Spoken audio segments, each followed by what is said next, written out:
পুরাটা বিশ্বকে জানাই দেন এই যুদ্ধ চলবে চলবে চলবে যতদিন না আমরা জিততেছি। স্টুডেন্টের গায়ে হাত দেওয়া, 5-6 জন স্টুডেন্ট মারা, এসব মেয়েরা কি পাইছে? এবার তার থেকেও বেশি জিনিস আমি দেখাবো।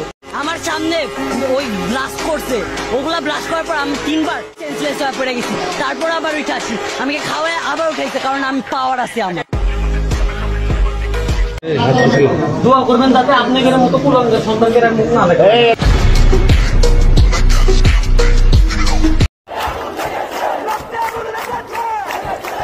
কোটা আন্দোলন নিয়ে দেশে যে পরিস্থিতি সৃষ্টি হয়েছে, বাংলাদেশের ইতিহাসে এরকম ভয়ানক পরিস্থিতি আর কখনো দেখা যায়নি। চারিদিকে শুধু রক্ত। এই পরিস্থিতিতে আমাদের ছাত্র সমাজ এখনো যে গর্জন দিয়ে যাচ্ছে, সেগুলো শুনলে এখনো বুক কেঁপে উঠে এবং আলাদা একটা সাহস তৈরি হয়। ভাই আমার দিকে তাকান, ভাই আমার দিকে তাকান। গোষ্ঠীমারি রাজনৈতিক দল, আমার দরকার আমাদের সন্তানদের বাঁচানো।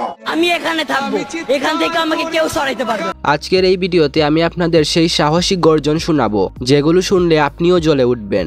তাহলে চলুন লাইক দিয়ে শুরু করা যাক। ঢাকা বিশ্ববিদ্যালয়ে পড়তেন আপনি? ঢাকা বিশ্ববিদ্যালয়ে পড়তেন? ভাই আমার দিকে তাকান, ভাই আমার দিকে তাকান। বলেন কত টাকা বিজনেস আপনার? 35 হবে শিওর। আরে আল্লাহ ভাই, আপনি সিনিয়র বাবা। একজন পাবলিক সার্ভিস যে দেয় তার থেকে আমি বেসিক কোশ্চেন করতে পারি না? পারি কিনা? এটা তো প্রভু। অবশ্যই পারি।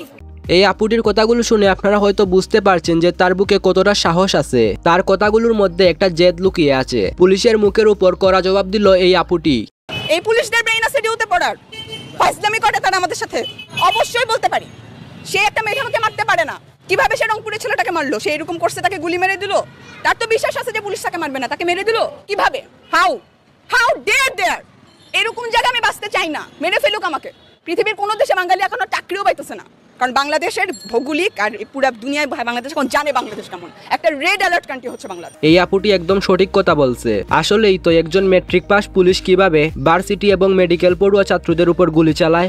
আপনার কি মনে হয় এত অত্যাচার কে সহ্য করবে? আসলে এটা তো একটা শেষ হবে। রাজপথে অবশ্যই থাকবো, যতদিন জীবন আছে ততদিন থাকবো। লাঠি নিয়ে কেন নামছি আমরা? কারণ রাষ্ট্র আমাদের নিরাপত্তা দিতে ব্যর্থ।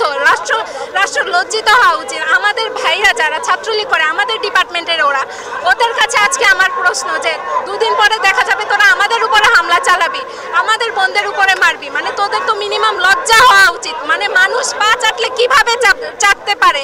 কতদিন পা চাটবে? এই আপুটির কথাগুলো মনে ধরছে। তোরা একই ডিপার্টমেন্টের হয়ে বোনদের গায়ে হাত তুলস, লজ্জা করে না? বললেন যে বাচ্চারা তো ডাক দিয়েছে রাস্তায় নামা, এদেরকে তো আবার গুলি করবে, আমরা কি কিছু করতে পারি না? এই একটা প্রশ্ন থেকে একজন আইনজীবী হিসেবে দায়বদ্ধতা থেকে আমরা এসেছি।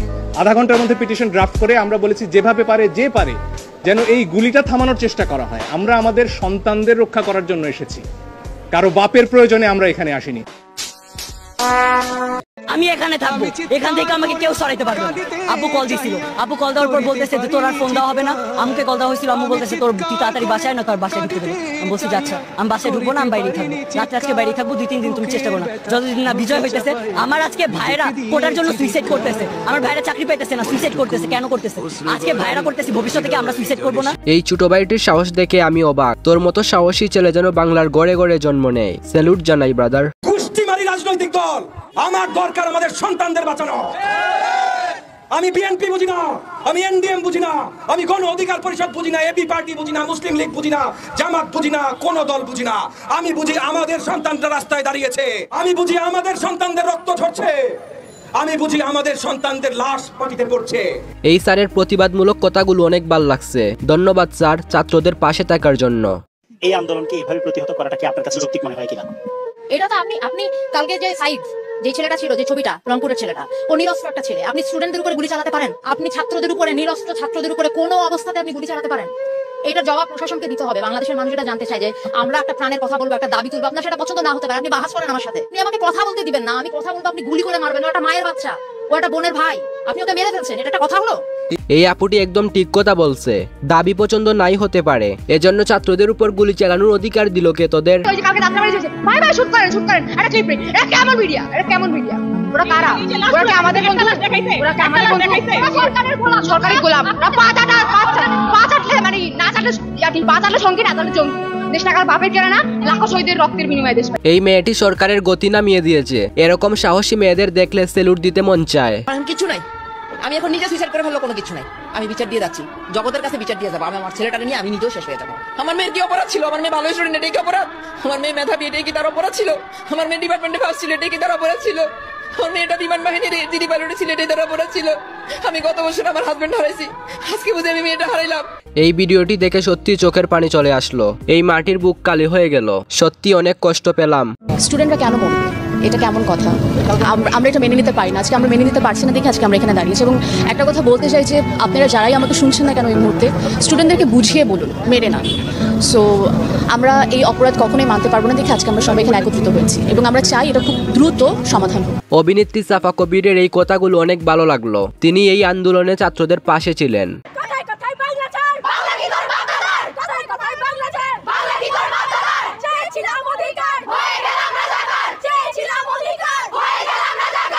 সাহসী নারীদের এই স্লোগানগুলো যে কারো রক্ত গরম করে দিবে। তাদের এই স্লোগানের প্রতিবাদের গ্রাউন্ড পাওয়া যায়। আমি একজন মুক্তিযোদ্ধা হিসেবে আমাকে অনেক সম্মান দেখিয়েছে।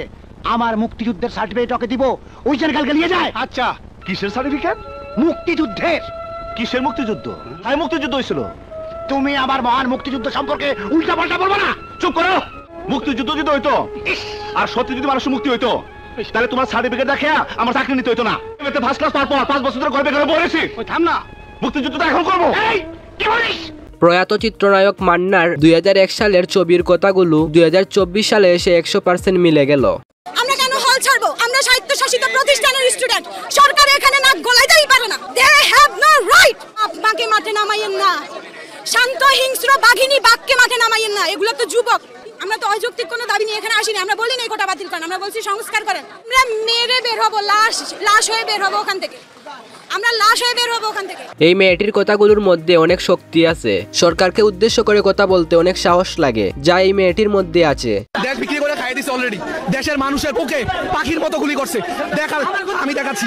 এই দেখেন, মাথায়, হাতে, এই হাতে, বুকে আছে গুলি এমন ভাবে করছে। আর আমার হাতে অলরেডি ওনাদের ছোড়া, ওনাদের গুলি। এই বাইটির কথাগুলো শুনে অনেক কষ্ট লেগেছে। এই বাইয়ের মাথাতেও গুলি লেগেছে। কতটা নিচে নামতে পারে বাংলাদেশের পুলিশ একবার ভাবুন।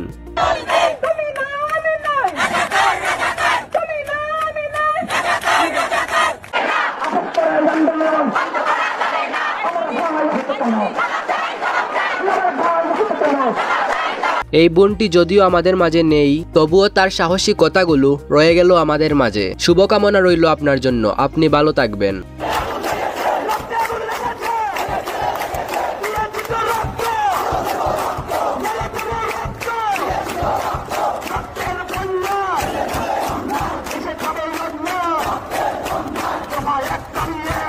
এই ভিডিওটি বেশ ভাইরাল। আপুটি রাতের এই কুড়াল জ্বর তুলছে সামাজিক মাধ্যমে।